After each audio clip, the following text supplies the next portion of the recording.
मेरा नाम माही है। एक रात मैं बड़ी गहरी नींद में सो रही थी जब मुझे मेरी माँ ने सोते हुए से जगा दिया। कहने लगी, बेटी उठ जाओ, तुम्हारे बुआ फूफा अपनी फैमिली के साथ हमारे घर पर आ रहे हैं। कल तुम्हारा जन्मदिन है, इसलिए वो तुम्हें विश करने आ रहे हैं। जल्दी से उठ जाओ और सारी तैयारी करो। मैं जल्दी से उठी और सारी अरेंजमेंट्स करने लगी थी। ये बात मेरी मम्मी ने पापा को बताई कि आपकी बड़ी बहन अपनी फैमिली के साथ हमारे घर पर आ रही हैं। मेरे पापा का मूड ये बात सुनकर खराब हो गया था। वो खामोश होकर कमरे में चले गए थे। लेकिन मैं बहुत खुश थी, क्योंकि मेरे बुआ फूफा और उनकी बेटी जब भी हमारे घर पर आते थे तो मुझे बहुत मजा आता था। मैंने अपनी मम्मी से कहा कि मम्मी, बुआ जी हमारे लिए कितने ढेर सारे गिफ्ट्स लेकर आती हैं, हमें भी उनके लिए गिफ्ट्स ले लेने चाहिए। मेरी मम्मी कहने लगी, बेटा मैं तो उन्हें काफी कुछ देना चाहती हूँ, पर क्या करूँ, तुम्हारे पापा को तो अपनी बहन से बिल्कुल भी लगाव ही नहीं है। हालांकि ये दोनों भाई बहन हैं, फिर भी पता नहीं क्या वजह है जो तुम्हारे पापा अपनी बड़ी बहन को बिल्कुल भी कोई वैल्यू नहीं देते हैं। मैंने अपनी मम्मी से कहा, मम्मी हमारे बुआ फूफा गरीब हैं, फिर भी वो हमारे लिए कितना कुछ करते हैं। शायद दोनों भाई बहनों में स्टेटस का फर्क है, इसीलिए पापा उनके साथ ऐसा बिहेव करते हैं। हमारे पापा को अपनी दौलत का घमंड नहीं करना चाहिए। मेरी मम्मी भी ये बात सुनकर खामोश हो गई थी और कहने लगी, हाँ बेटा, स्टेटस की ही तो बात है, तभी तो तुम्हारे पापा ने अपने बेटों की शादी भी अपने जैसे बराबर के लोगों में ही की है। इसीलिए तो उनकी पत्नियां हमें कुछ भी नहीं समझती। लेकिन तुम्हारे पापा इस बात पर बहुत गर्व महसूस करते हैं। लेकिन मैं तो किसी गरीब परिवार की ये लड़की लाना चाहती थी, जिसको हमसे सहारा मिल सके और उसकी जिंदगी हमारी वजह से बेहतर हो सके। ऐसी लड़कियां शुक्रगुजार रहती हैं और अपने सास ससुर का माँ बाप की तरह ख्याल रखती हैं। लेकिन कुछ अमीर घर की और घमंडी लड़कियां सास ससुर को कोई वैल्यू नहीं देती। मुझे तो बस तुम्हारी शादी की फिक्र लगी रहती है। कैसे भी तुम्हारी अच्छी जगह शादी हो जाए, फिर हम लोग अपने फर्ज से अदा हो जाएंगे। मैंने अपनी मम्मी को तसल्ली दी और कहा कि सब कुछ ठीक हो जाएगा। पापा भी बुआ फूफा को समझने लगेंगे। दरअसल मेरे बुआ फूफा की शादी लव मैरिज हुई थी। उन लोगों ने भागकर शादी की थी। इसी बात से मेरे पापा उनसे हमेशा से ही नाराज थे। उन्होंने ऐसा इसलिए किया था क्योंकि उन लोगों के रिश्ते से कोई भी खुश नहीं था और मेरी बुआ की शादी मेरे पापा और दादाजी कहीं और ही करवाना चाहते थे। जब उन लोगों को लगा कि उनकी फैमिली वाले उनके रिश्ते के लिए नहीं मान रहे हैं, तो उन्होंने भागकर शादी कर ली। मेरी बुआ का एक बेटा और एक बेटी है। बेटे का नाम अविनाश है और बेटी का नाम सिमरन। मेरी बुआ के बेटे की जब से नौकरी लगी थी, तब से उनके घर के हालात काफी बदल गए थे, क्योंकि फूफा जी के पिताजी ने भी उनको अपनी जायदाद से बेदखल कर दिया था। अविनाश हमारे शहर में ही नौकरी करता था, लेकिन वो किराए के फ्लैट में रहता था। मेरी मम्मी उससे कहती भी थी कि बेटा, सारा दिन तुम अपने ऑफिस में रहकर रात को हमारे यहाँ पर ही आ जाया करो। इस तरह से तुम्हें किसी भी परेशानी का सामना नहीं करना पड़ेगा। लेकिन वो हमारे यहाँ तभी आता था जब उसे कोई काम होता था। हर हफ्ते जब भी वो अपने घर जाता था तो बुआ मेरे लिए कुछ ना कुछ जरूर भिजवाती थी। वो इधर हमारे शहर में रहकर नौकरी करता और मेरे बुआ फूफा का घर दूसरे शहर में था। अविनाश जब भी हमारे घर आता तो मम्मी उसे जबरदस्ती खाना खिलवाकर ही भेजती थी, लेकिन वो हर बार इनकार कर दिया करता था। मैं नोटिस करती थी कि अविनाश मुझे चुपके चुपके देखता है, लेकिन मैं उसको ज्यादा भाव नहीं देती थी। मेरा एक छोटा भाई भी है, लेकिन वो बिल्कुल बिहेवियर में मेरे पापा की तरह है। वो भी अविनाश से ढंग से बात तक नहीं करता, लेकिन बेचारा अविनाश इस बात पर बिल्कुल भी बुरा नहीं मानता है, बल्कि वो बहुत ही अच्छे और नरम बिहेवियर का है। मेरी मम्मी कहती भी थी कि ना जाने तुम्हारे पापा तुम्हारी बुआ से इतनी नफरत क्यों करते हैं, यहाँ तक कि वो तो उनको देखना भी पसंद नहीं करते। मुझे ये बात पहले पता नहीं थी कि मेरी बुआ और फूफा की लव मैरिज हुई थी। एक दिन मम्मी से इस सब की जब मैंने वजह पूछी कि आखिर इन लोगों के बीच इतनी नफरत क्यों है, मुझे इसकी वजह जाननी है, तब मुझे मेरी मम्मी ने पूरी कहानी बताई थी। लेकिन उन लोगों की शादी के बाद भी कुछ जायदाद का जुड़ा मसला था, क्योंकि बुआ ने भी अपने पिताजी से जायदाद में एक छोटा सा हिस्सा मांगा था। मम्मी कहने लगी कि इस बारे में मुझे ज्यादा कुछ तो नहीं पता, क्योंकि तुम्हारे पापा मुझसे ज्यादा कुछ डिस्कस नहीं करते। यहाँ तक कि उन्होंने अपने बच्चों की भी शादी कर ली, पर मुझसे किसी तरह की कोई राय नहीं ली। तुम जानती तो हो ही कि वो अपनी मर्जी से ही सब कुछ करते हैं। वो तुम्हारी शादी भी अपनी मर्जी से ही करेंगे और मुझे कुछ नहीं बताएंगे। ये बात मैं अच्छी तरीके से जानती हूँ। मेरी मम्मी ने कहा, मैं तो चाहती हूँ कि तुम्हारी शादी अविनाश के साथ हो जाए, क्योंकि वो बहुत ही सीधा, शरीफ और मेहनती लड़का है। मगर तुम्हारे पापा कभी भी इस रिश्ते के लिए नहीं मानेंगे।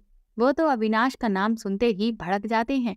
आजकल बाहर के लोगों का कोई भरोसा नहीं रह गया है, मगर तुम्हारे पापा तो मेरी एक भी नहीं सुनते हैं।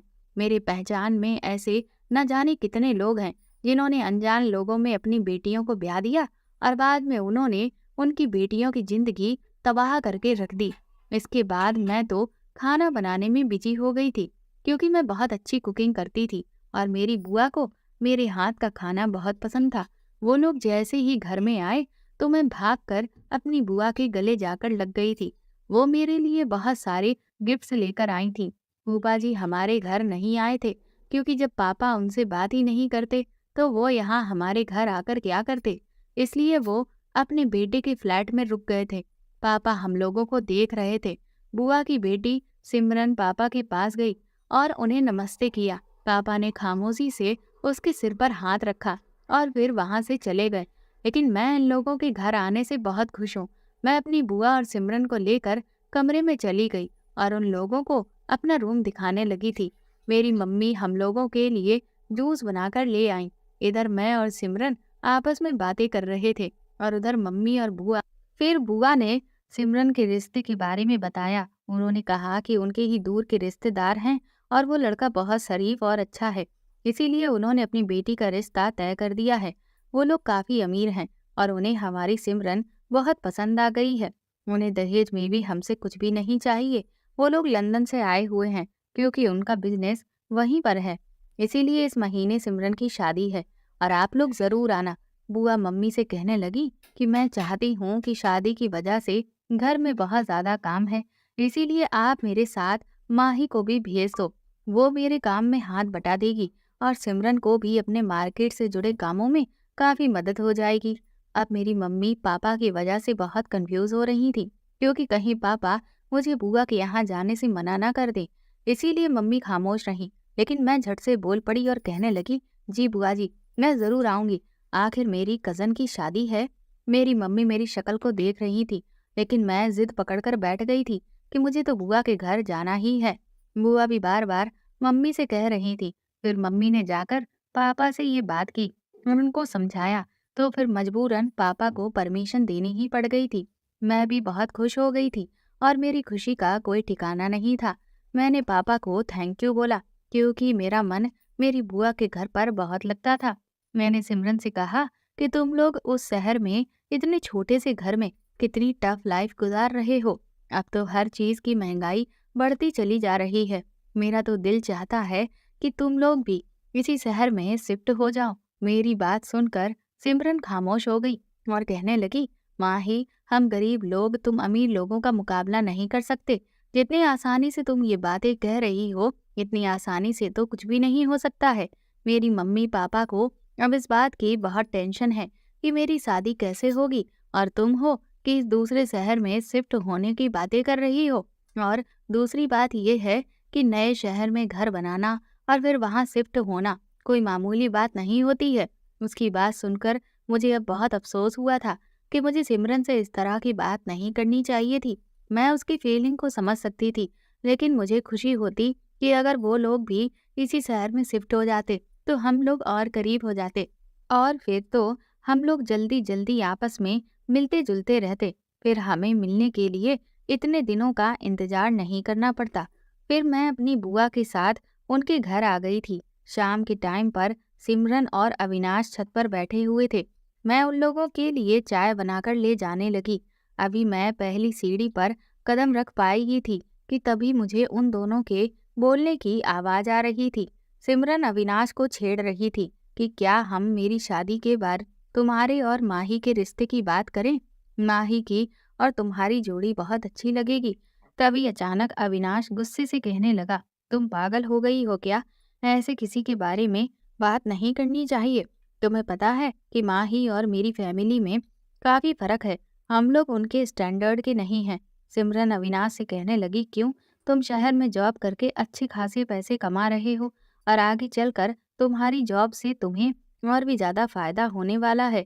तो फिर इसमें प्रॉब्लम वाली बात क्या है? अविनाश कहने लगा, सबसे बड़ी प्रॉब्लम तो मामा जी ही हैं। तुम तो मामा जी को जानती ही हो ना कि वो हमारी मम्मी और पापा से कितने नाराज रहते हैं। तो फिर वो इतनी आसानी से हमें अपनी बेटी कैसे दे देंगे? हाँ, ये बात ठीक है कि मैं माही को पसंद करता हूँ, लेकिन शायद वो मेरी किस्मत में कभी नहीं है, क्योंकि हम दोनों का कोई मेल ही नहीं है। अविनाश ने सिमरन को यकीन दिलाया कि मामा को इस बात का भरोसा कौन दिलाएगा कि उनकी बेटी हमारे घर में खुश रहेगी। और दूसरी बात ये है कि अभी मुझे अपनी जॉब से फ़ायदा कुछ सालों बाद मिलेगा, लेकिन मुझे माही से शादी करने पर कोई ऐतराज़ नहीं है, क्योंकि वो मुझे पसंद है। वो पढ़ी लिखी है, इंटेलिजेंट है और खूबसूरत लड़की है। उसके अंदर किसी भी चीज़ की कोई कमी नहीं है, लेकिन वो मुझ जैसे लड़के को डिज़र्व नहीं करती है। उसने फिर सिमरन से कहा कि तुम अपना मुँह बंद ही रखना। आज तो तुमने मुझे हँसी मज़ाक में ये बात कह दी, लेकिन आगे कभी भी ऐसा कुछ मत कहना, क्योंकि अगर गलती से भी ये बात यहाँ पर किसी ने सुन ली तो बहुत बड़ी मुश्किल हो जाएगी। तुम नहीं जानती हो, मामा को हमें बेइज्जत करके घर से निकालने में ज़्यादा वक्त नहीं लगने वाला। इसीलिए इस बात को यहीं पर ख़त्म कर दो। जब वक्त आएगा तब देखा जाएगा। जब मेरी शादी का वक्त होगा तो मैं मम्मी से कहूँगा कि वो मामी से इस बारे में बात करें। वही मामा से पूछ कर देखें। अगर वो मान गए तो ठीक है, वरना मुझे तो कभी लगता ही नहीं कि वो हम दोनों के रिश्ते के लिए मान जाएंगे, क्योंकि मुझे कोई उम्मीद भी नहीं है। मैं सीढ़ियों पर खड़ी हुई उन लोगों की सारी बातें सुन रही थी और मैं सोचने लगी, क्या अविनाश मुझसे प्यार करता है? मैं ये भी जानती थी कि मेरे पापा अविनाश से मेरे रिश्ते के लिए कभी भी हाँ नहीं करेंगे। ये सोचकर मैं थोड़ी दुखी हो गई और इस बारे में मैंने सोचना छोड़ दिया। बड़ी मुश्किल से हम लोग अपने पापा को सिमरन की शादी पर जाने के लिए राजी कर पाए थे, लेकिन वहां पहुंचकर मेरे पापा हैरान रह गए थे, क्योंकि सिमरन के ससुराल वाले बहुत पढ़े लिखे और हाई क्लास फैमिली से बिलोंग करने वाले लोग थे। बुआ फूफा ने सिमरन की शादी में कोई कमी नहीं छोड़ी थी। मेरी भाभियां भी इस सबसे काफ़ी इम्प्रेस हुई थीं और मेरे बुआ फूफा भी हम लोगों का बहुत ख्याल रख रहे थे। सिमरन का हस्बैंड भी बहुत अच्छा था। कहते हैं ना कि लड़कियों का नसीब जहाँ होता है वहीं पर उनकी शादी होती है। क्या अमीर और क्या गरीब, ये तो सब नसीब की बात होती है। मेरे पापा का मूड बस ठीक ठाक ही था। वो बहुत ज़्यादा खुश नहीं थे। सिमरन की शादी हो गई थी खूब धूमधाम के साथ और हम सब लोग बहुत खुश थे। शादी हो जाने के बाद हम लोग अपने घर आ गए थे। मेरी मम्मी घर आने के बाद पापा के सामने बुआ फूफा की खूब तारीफ कर रही थी कि सिमरन की शादी उन लोगों ने बहुत अच्छे तरीके से की है और किसी भी तरह की कोई कमी उन्होंने शादी में नहीं होने दी। मेहमानों के लिए भी उन्होंने बहुत अच्छा इंतजाम किया था। मुझे तो उम्मीद ही नहीं थी कि सिमरन की शादी इतने अच्छे तरीके से भी हो जाएगी। मेरे पापा कहने लगे, मेरी बहन के पास इतना पैसा नहीं है कि वो इतना अच्छा इंतजाम कर सके। ये सब लड़के वालों ने ही किया होगा और इन लोगों ने तुमसे ये बात छुपाई होगी। मेरी मम्मी हैरत से कहने लगी, मुझे तो नहीं लगता कि उन लोगों ने अपनी बेटी की शादी करने के लिए लड़के वालों से मदद मांगी होगी। उनकी एक ही तो बेटी है। उन्होंने अपनी बेटी की शादी के लिए थोड़ा बहुत जोड़कर तो रखा होगा। और फिर अविनाश भी तो अच्छी नौकरी करने लगा है। वहां पर सारे ही मेहमान हर चीज की तारीफ कर रहे थे और सबसे ज्यादा तारीफ तो अविनाश की ही हो रही थी कि अविनाश की वजह से ही तो बहन की शादी खूब धूमधाम से की जा सकी है। पापा मम्मी से घूर कर कहने लगे, बस बंद करो अब ये सब, बहुत तारीफें हो गईं। मैं सब जानता हूँ क्या किसने किया है। मुझे पापा के अंदाज पर बहुत बुरा लगा था। अभी सिमरन की शादी को 1 महीना ही गुजरा था कि बुआ फूफा ने हमारे घर आकर मेरे लिए अविनाश के रिश्ते की बात की थी। मेरी मम्मी ने इस बात पर उनसे कहा था कि वो इस बारे में पापा से बात नहीं कर सकती, क्योंकि उनकी हिम्मत नहीं हो रही है। वो बुआ से बोली, तुम तो जानती हो कि उन्होंने तो अपने बेटों की शादी पर भी मुझे कुछ भी नहीं बताया था। वो अपने बच्चों की शादी अपनी मर्जी के मुताबिक ही करते हैं और अब की बार तो बात बेटी की है। आप उनकी बड़ी बहन हो तो आप खुद से ही सामने से जाकर उनसे बात करो। लेकिन हाँ, मुझे इस रिश्ते से कोई ऐतराज नहीं है, क्योंकि मुझे तो शुरू से ही अविनाश बहुत पसंद है। मैं तो चाहती ही यही थी कि अविनाश की शादी माही के साथ हो जाए। आपकी फैमिली और अविनाश से बढ़कर मेरे लिए कौन स्पेशल हो सकता है? बुआ फूफा ने मम्मी की बात पर गहरी सांस भर ली थी। बुआ कहने लगी, आज तो भैया घर पर नहीं है, इसलिए मैं कल उनसे बात करने के लिए आऊंगी। अभी हम लोग 1-2 दिन के लिए यहीं पर ठहरे हैं, उसके बाद ही निकलेंगे। कल हम लोग मिठाई लेकर आएंगे। मिठाई को देखकर शायद भैया के दिल में थोड़ी सी मिठास पैदा हो जाए। मैंने सोचा कि पापा तो कभी भी आप लोगों के लिए अपने दिल में मिठास पैदा नहीं कर सकते, क्योंकि वो तो आप लोगों पर बहुत ही गुस्सा हैं। मैं तो बस खामोशी से सब कुछ सुन रही थी। अगले दिन जब बुआ फूफा हमारे घर पर पापा से बात करने के लिए आए, तो पापा तो उनकी बात सुनकर आग बबूला हो गए थे।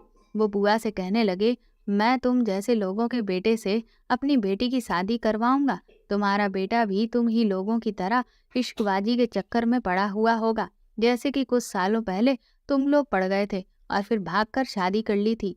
मेरी बेटी बहुत सीधी है, वो तो तुम्हारे बेटे को घास तक नहीं डालेगी, तो फिर शादी कैसे करेगी? मैंने अपने बच्चों की परवरिश उनको बिगाड़ कर नहीं की। मैं तुम लोगों से कोई रिश्ता नहीं रखना चाहता, लेकिन अब तुम लोग मेरी बेटी का रिश्ता मांगकर मुझसे अपनी रिश्तेदारी को फिर से बढ़ाना चाहते हो। बुआ दुखी होकर कहने लगी, भैया एक बार मेरी बात तो सुन लो। मेरा बेटा बहुत मेहनती है, वो आपकी बेटी को बहुत खुश रखेगा। मैं आपसे सीधा रिश्ता मांगने के लिए आई हूँ, ताकि आपके दिल में जो भी मेरे लिए नफरत है उसको आप खत्म कर दें। मेरे पापा ने कहा, मैं कभी भी तुम्हारी इस इच्छा को पूरा नहीं होने दूंगा, और अब तुम लोग यहाँ से चले जाओ, क्योंकि जैसा तुम लोग चाहते हो ऐसा कभी भी नहीं होगा, और ना ही मैं ऐसा कभी होने दूंगा। मुझसे अगर कभी तुमने मेरी बेटी के रिश्ते की बात की, तो मैं ये भूल जाऊंगा कि तुम मेरी बड़ी बहन हो। मेरी बुआ ने अपने बेटे की फीलिंग्स को मद्देनजर रखते हुए एक आखिरी कोशिश और की थी। उन्होंने मेरे पापा से कहा कि भैया, मुझे दहेज में भी कुछ भी नहीं चाहिए, मुझे सिर्फ आपकी बेटी चाहिए। मैं आपसे वादा करती हूँ कि मेरे घर में माँ ही बहुत खुश रहेगी, मेरा बेटा उसे बहुत खुश रखेगा, और हम भी उसे अपनी बेटी ही मानते हैं और हमेशा मानते रहेंगे। अगर आपको हमारा घर छोटा लगता है और लगता है कि आपकी बेटी छोटे घर में कैसे रहेगी, तो फिर वो अविनाश के साथ यहाँ पर उसकी कंपनी के दिए गए फ्लैट में ही रहेगी, और फिर मेरा बेटा अलग से भी अपने घर का बंदोबस्त कर लेगा।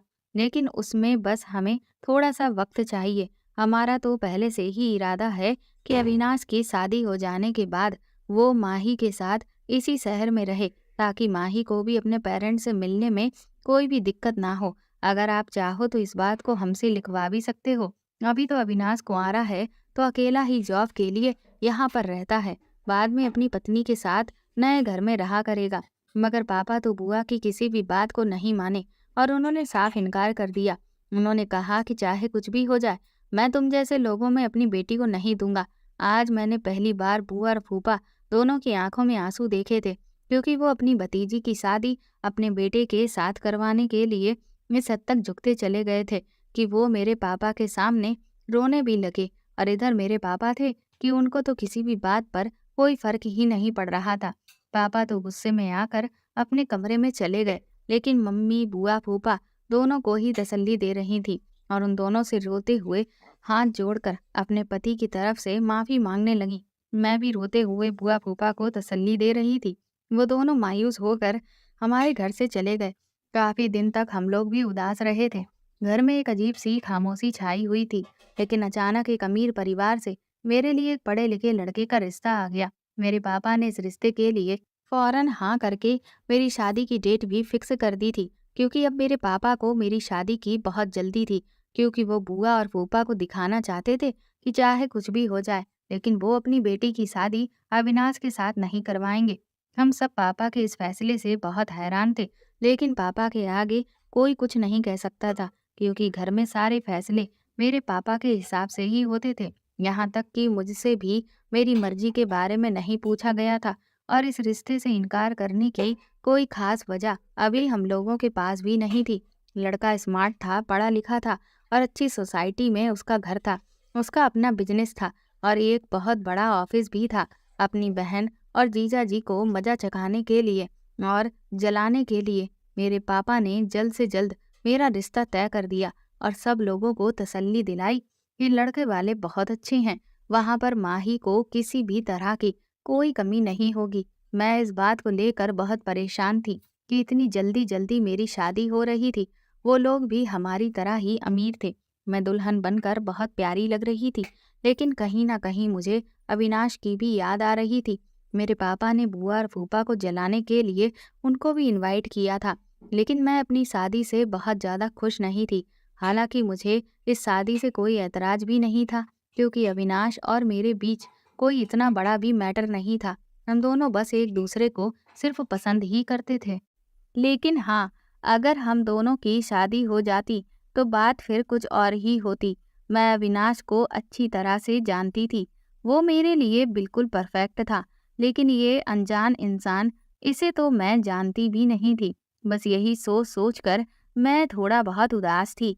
मेरा उदास चेहरा देखकर मुझे मेरी मम्मी ने समझाया कि परेशान मत हो, तुम्हारी किस्मत में यही लिखा हुआ था। वो रोती रही और मुझे दुआएं देती रहीं। मैंने भी अपनी मम्मी के समझाने पर सब्र कर लिया था, लेकिन सबसे ज़्यादा अफसोस मुझे इस बात पर था कि मेरे बुआ फूफा, जो कि मुझे अपने घर की बहू बनाना चाहते थे, आज वो अपने दिल पर पत्थर रखकर मेरी शादी को अटेंड करने के लिए आए हुए थे। बुआ ने भी मुझे बहुत समझाया और मुझे मेरे ससुराल में खुश रहने की दुआएं दी थी। हालांकि मेरे पापा ने उनको कॉल पर ही इनविटेशन दिया था, वो उनके घर तक उनको इनवाइट करने नहीं गए थे, लेकिन वो लोग फिर भी हमारे यहाँ शादी पर आ गए थे। अविनाश मेरी शादी पर नहीं आया था। शायद वो अपनी पसंद को किसी और का होते हुए अपनी आंखों के सामने नहीं देख सकता था। मुझे भी उसकी फीलिंग्स की कदर थी। मैं जानती थी कि वो मेरी शादी पर क्यों नहीं आया। बुआ फूफा ने मेरी शादी को खुशी खुशी अटेंड किया, इस तरह से जैसे कि कुछ हुआ ही नहीं है। उन्होंने मेरी पूरी शादी में खूब बढ़-चढ़कर हिस्सा लिया। मेरी शादी सुमित के साथ हो गई। मैंने इस रिश्ते को एक्सेप्ट कर लिया था, क्योंकि सिमरन भी मुझे तसल्ली देने के लिए मेरी शादी में आई थी। हालांकि वो भी मुझे अपनी भाभी बनते हुए देखना चाहती थी। मैं विदा होकर अपने ससुराल आ गई। मुझे ससुराल में सारी रस्मों के बाद मेरे कमरे में भेज दिया गया। मेरे ससुराल का घर बहुत बड़ा था। ये घर शायद हमारे घर से भी बड़ा था। मैं दुल्हन बनी हुई बेड पर बैठी थी और अपने पति के आने का इंतजार कर रही थी। न जाने कैसे अचानक मेरे दिल में अविनाश का ख्याल आ गया। मुझे उसका वो अंदाज याद आ रहा था जब वो मुझे देख देख कर मुस्कुराता था। मैं अभी यही सारी बातें सोच रही थी कि तभी अचानक कमरे का दरवाजा खुला और एक जवान लड़की हाथ में खाने पीने की चीजें और जूस और फ्रूट वगैरह लेकर कमरे में आई थी, और उसके पीछे ही मेरा पति भी अंदर आ गया था। मुझे कमरे के अंदर इस नौकरानी का आना बहुत बुरा लगा था, वो भी तब जब मैं अपने पति के आने का इंतजार कर रही थी और उसे मेरे पति से पहले कमरे के अंदर नहीं आना चाहिए था। मेरे पति ने उसके हाथ से ट्रे पकड़ी और इशारे से उससे कुछ बातें करने लगा था। फिर उसके बाद वो दोनों कोने में जाकर चोरी चुपके 5 मिनट तक न जाने क्या बातें करते रहे थे। मुझे तो उनकी बातों के बारे में कुछ समझ नहीं आ रहा था। इधर मैं उन दोनों को बड़ी हैरानी से देख रही थी। फिर न जाने क्या हुआ कि नौकरानी जैसे नाराज सी हो गई और वो तेजी से कमरे से बाहर निकल गई और मेरा पति बेड की तरफ आया। उसने अपनी जेब से निकाल कर मुझे एक छोटा सा बॉक्स दिया और कहने लगा, मुझे रस्मों वगैरह के बारे में कुछ ज़्यादा पता नहीं है। ये मेरी मम्मी ने मुझे लेकर दिया था। ये दुल्हन को मुंह दिखाई पर दे देना। उसने वो बॉक्स मेरी तरफ फेंक दिया और कहने लगा, इसे पहन लेना। अपने पति का ऐसा बिहेवियर देखकर मैं घबरा गई थी और मेरा दिल भी दुख गया था। वो आगे की तरफ बढ़ा और वॉशरूम जाते हुए कहने लगा, तुम भी चेंज कर लो, मैं इन कपड़ों से बहुत परेशान हो रहा हूँ। मैं बैठी सोचती रही कि ना मेरे पति ने मेरा घूंघट उठाया, ना ही मेरी तारीफ की, ना ही उसने मुझे देखा। ये कैसी अजीब सी पहली रात है।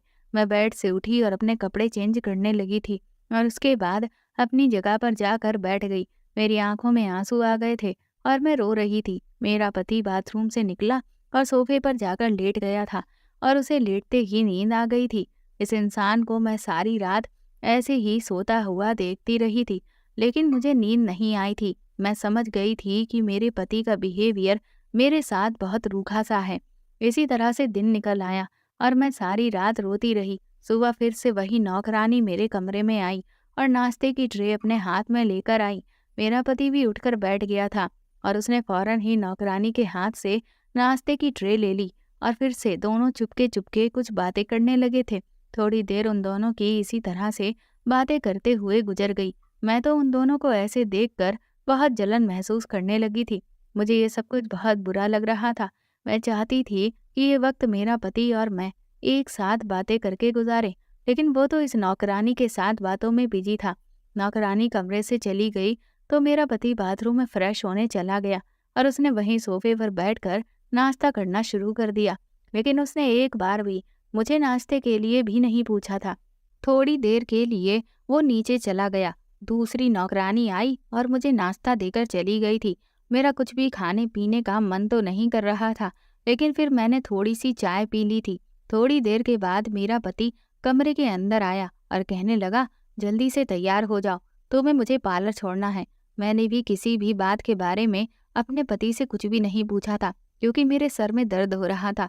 मुझे याद आ रहा था कि जब हम दोनों का रिश्ता तय हुआ था, तब मेरे पापा ने मेरी सास से पूछा था कि क्या आपके बेटे को हमारी बेटी पसंद है और ये रिश्ता उसे पसंद है। तो मेरी सास ने तुरंत ही कहा था कि हाँ, आपकी बेटी मेरे बेटे को बहुत पसंद आई है। तो फिर अब वो मेरे साथ ऐसा रूखा बिहेवियर क्यों कर रहा था, जबकि मेरे ससुर का कहना था कि हमें बच्चों पर जबरदस्ती नहीं करनी चाहिए। आपकी बेटी भी राजी है क्या? तो मेरे पापा ने कहा था कि जी, मेरी बेटी भी बिल्कुल राजी है, बल्कि वो तो मेरी ही मर्जी के मुताबिक चलती है। लेकिन अब तो मेरा पति किसी भी तरह से मुझे राजी नहीं लग रहा था। मुझे मेरे पति ने ड्राइवर के साथ पार्लर जाने के लिए भेज दिया था। मैं पार्लर से तैयार होकर आ गई थी। सबने मेरी बहुत तारीफें की थी। आज मेरा रिसेप्शन था। मैं बहुत सुंदर लग रही थी। जब मेरा पति तैयार होकर आया तो वो नौकरानी भी उसके साथ उसकी तैयारी में मदद कर रही थी।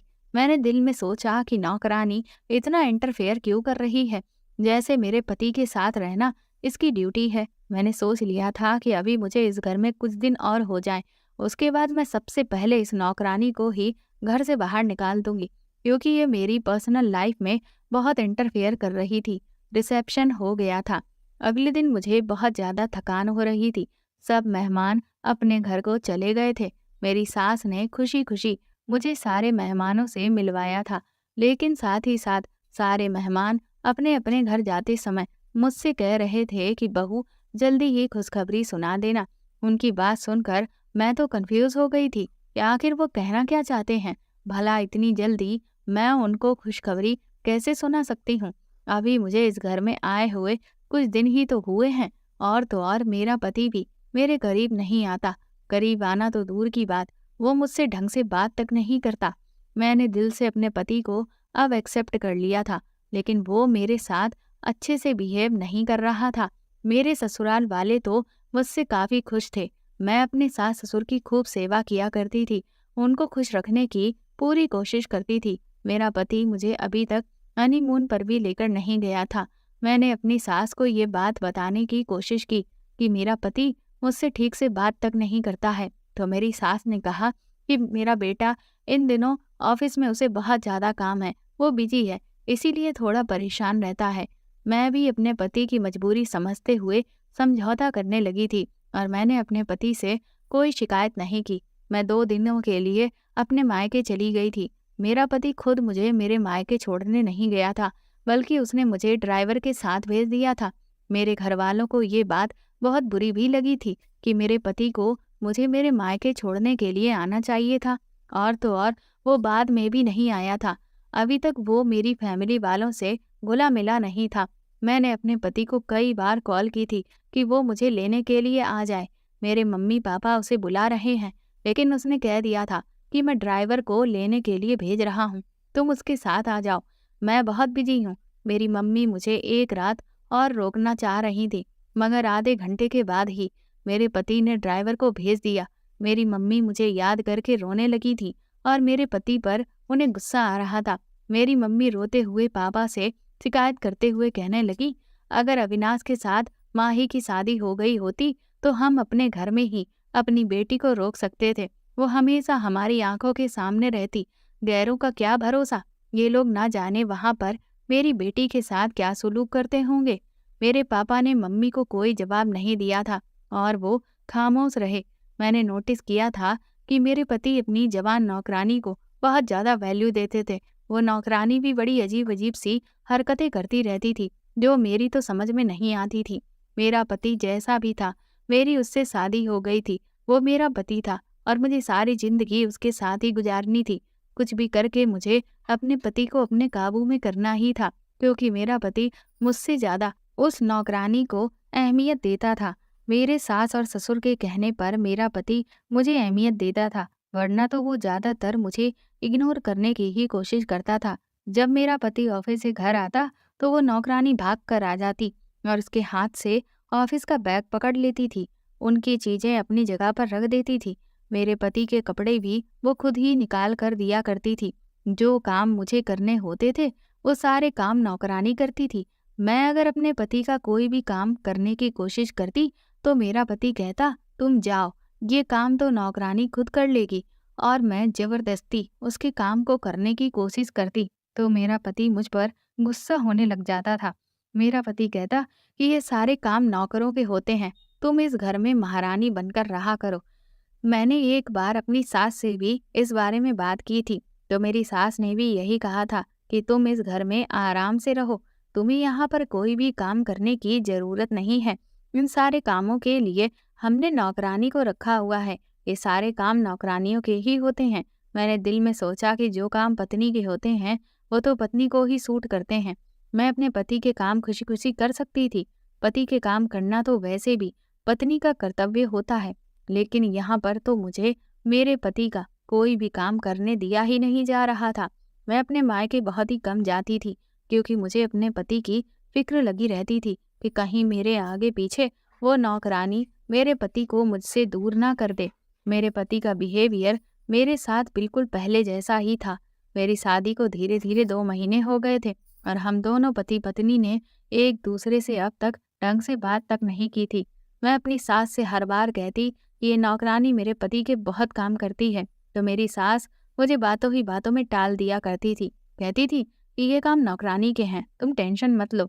जब भी मैं अपने पति से बात करने की कोशिश करती तो वो मुझसे गुस्से में ही बात करता था। मैं दिन रात रोती रहती थी। इस वजह से मैं बहुत ज़्यादा कमज़ोर होती चली जा रही थी, जिस पर मेरे मम्मी पापा को भी हमेशा मेरी फिक्र लगी रहती थी। अब बहुत दिन हो गए थे, मैं ये सब कुछ और ज़्यादा बर्दाश्त नहीं कर सकती थी, इसलिए मैंने इस नौकरानी और अपने पति की जासूसी करना शुरू कर दी थी। एक दिन आधी रात का टाइम था। मेरी जब आँख खुली तो मैंने देखा कि मेरा पति सोफे पर मौजूद नहीं था। मुझे शक हुआ था कि कहीं मेरा पति नौकरानी से मिलने के लिए तो नहीं गया। मैं चोरी चुपके नौकरानी के कमरे में गई।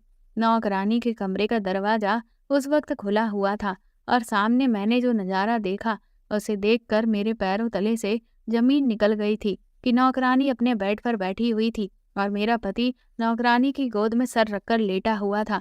ये सब कुछ देखकर मेरे तो होश ही उड़ गए थे। वो दोनों आपस में उस वक्त बातें कर रहे थे और नौकरानी मेरे पति से कह रही थी कि आखिर ये सब कुछ कब तक चलेगा। मेरा पति कहने लगा, तुम फिक्र मत करो, सब कुछ ठीक हो जाएगा, मैं सिर्फ तुम्हारा हूँ, कोई हमारा कुछ नहीं बिगाड़ सकता। मैं फौरन ही कमरे के अंदर चली गई थी और जाकर मैंने उन दोनों को रंगे हाथों पकड़ लिया था। वो दोनों मुझे देखकर हैरान हो गए थे। मैंने शोर मचाने की कोशिश की तो मेरे पति ने मेरे सामने हाथ जोड़ दिए और कहने लगा, प्लीज शोर मत मचाओ। नौकरानी ने भी मेरे सामने हाथ जोड़ दिए और रिक्वेस्ट करने लगी कि शोर मत करना। मैं उन लोगों की रिक्वेस्ट सुनकर मजबूर हो गई थी। मैंने गुस्से में आकर अपने पति से कहा, तो तुम दोनों के बीच ये सब कुछ चल रहा है, तभी तो तुम मुझे अपनी पत्नी नहीं मानते हो। मेरा पति कहने लगा कि मैं तुम्हें आज सारी सच्चाई बता देता हूँ। दरअसल ये लड़की हमारे घर की नौकरानी नहीं बल्कि मेरी पत्नी है। हम दोनों एक दूसरे से बहुत प्यार करते थे। मैं शादी करके इसे अपने घर ले आया था। मेरे मम्मी पापा ने इसे एक्सेप्ट करने से इनकार कर दिया था, लेकिन बड़ी मुश्किल से फिर उन दोनों ने मेरी पत्नी को एक्सेप्ट कर लिया था। हम दोनों की शादी को 5 साल हो गए हैं, लेकिन अभी तक हमारे पास कोई भी औलाद नहीं है। मेरी माँ ने कहा था कि ये लड़की तुझे एक औलाद तक नहीं दे सकती। हमें अपने खानदान को आगे बढ़ाने के लिए वारिस हर हाल में चाहिए, इसीलिए इसको घर से निकाल दो और इसे तलाक दे दो, वरना मैं इसे धक्के मारकर घर से निकाल दूंगी। मेरी मम्मी ने मुझे धमकी दी थी, लेकिन सच बात तो ये है कि मेरी पत्नी बांझ है, वो बच्चा पैदा नहीं कर सकती, और तो और ये बेसहारा भी है। इसका इस दुनिया में मेरे सिवा कोई नहीं। मेरी मम्मी ने ठान लिया था कि वो इसे घर से निकाल कर रहेंगी। मैंने मम्मी से रिक्वेस्ट की थी कि वो इसे घर से ना निकालें, बेचारी कहाँ जाएगी। तो मम्मी ने कहा कि मैं एक शर्त पर ही इसे यहाँ रखूंगी, तुम्हें अब दूसरी शादी करनी होगी और इसको इस घर की नौकरानी बनाकर रखना पड़ेगा। मैं अपनी पत्नी को नहीं छोड़ सकता था। ये सब कुछ मैंने मजबूरी में किया था, क्योंकि मेरे मम्मी पापा ने मुझसे ऐसा करवाया था। मैं तुमसे शादी नहीं करना चाहता था। मेरी मम्मी पापा ने जबरदस्ती मेरी शादी तुम्हारे साथ करवा दी थी। यही वजह है कि मैं तुम्हारे साथ ऐसा बिहेव करता था, और मेरी पत्नी जब मुझे तुम्हारे साथ देखती थी तो उसे बहुत दुख होता था। मुझे माफ कर दो, मैं तुम्हें पत्नी के रूप में एक्सेप्ट नहीं कर सकता, क्योंकि मैं अपनी पत्नी से पहले से ही बहुत प्यार करता हूँ। अपने पति की ये बात सुनकर मेरे होश उड़ गए थे। उसके घर वालों ने उन दोनों के साथ बहुत गलत किया था। मेरे पति को लगा था कि मैं उसके ऐसे बिहेवियर से तंग आकर उसे खुद ही छोड़कर चली जाऊंगी, लेकिन मैं अभी तक इस घर में ही थी। उसकी पूरी बात सुनने के बाद मैं बहुत परेशान हो गई थी, लेकिन मैंने फैसला किया था कि मैं एक औरत का घर नहीं उजाड़ सकती। मैंने अपने पति से डाइवोर्स ले लिया था और अपने सास ससुर से कह दिया कि मैं ऐसे घर में नहीं रहूंगी जहां पर औरत को नौकरानी बनाकर रखा जाता हो। एक औरत बच्चा पैदा नहीं कर सकती तो उसकी इतनी बड़ी सजा कि उसके पति की दूसरी शादी करवा दी जाए, ताकि वो दूसरी पत्नी से बच्चा पैदा करवा सके। मैं उन लोगों का घर छोड़कर अपने पति से तलाक लेकर अपने घर आ गई थी। मैं जब अपने मायके आई और अपने मम्मी पापा को मैंने सारी सच्चाई बताई, तो मेरे पापा को अपनी गलती का एहसास हुआ था कि उन्होंने जल्दबाजी में मेरी शादी नहीं करनी चाहिए थी। उन्होंने सिर्फ मेरे बुआ फूफा को नीचा दिखाने के लिए ही मेरी शादी की थी। अब मेरे पापा को अपने किए पर बहुत पछतावा हो रहा था। जब मेरे बुआ फूफा को इस बात के बारे में पता चला तो वो लोग हमारे घर आ गए थे, हमारे दुख में शामिल होने के लिए। और तो और उन्होंने फिर से मेरा रिश्ता अपने बेटे के लिए मांगा। तो अब की बार मेरे पापा ने खुशी खुशी अविनाश के साथ मेरी शादी करने का फैसला कर लिया था और उनके रिश्ते को एक्सेप्ट कर लिया था। पापा ने अपने किए की माफ़ी भी मांग ली थी, क्योंकि ऊपर वाले ने अब उनको सबक सिखा दिया था। कुछ दिनों बाद मेरी शादी अविनाश के साथ हो गई और मैं अविनाश के साथ हंसी खुशी जिंदगी गुजार रही हूँ। मेरे पापा ने भी बुआ से दिल से माफ़ी मांग ली है और अब हम सब लोग खुशी खुशी रह रहे हैं। तो दोस्तों, आपको ये कहानी कैसी लगी हमें कमेंट करके ज़रूर बताएं, और प्लीज़ इस कहानी को ज़्यादा से ज़्यादा शेयर और लाइक करके मेरे चैनल को सपोर्ट करें।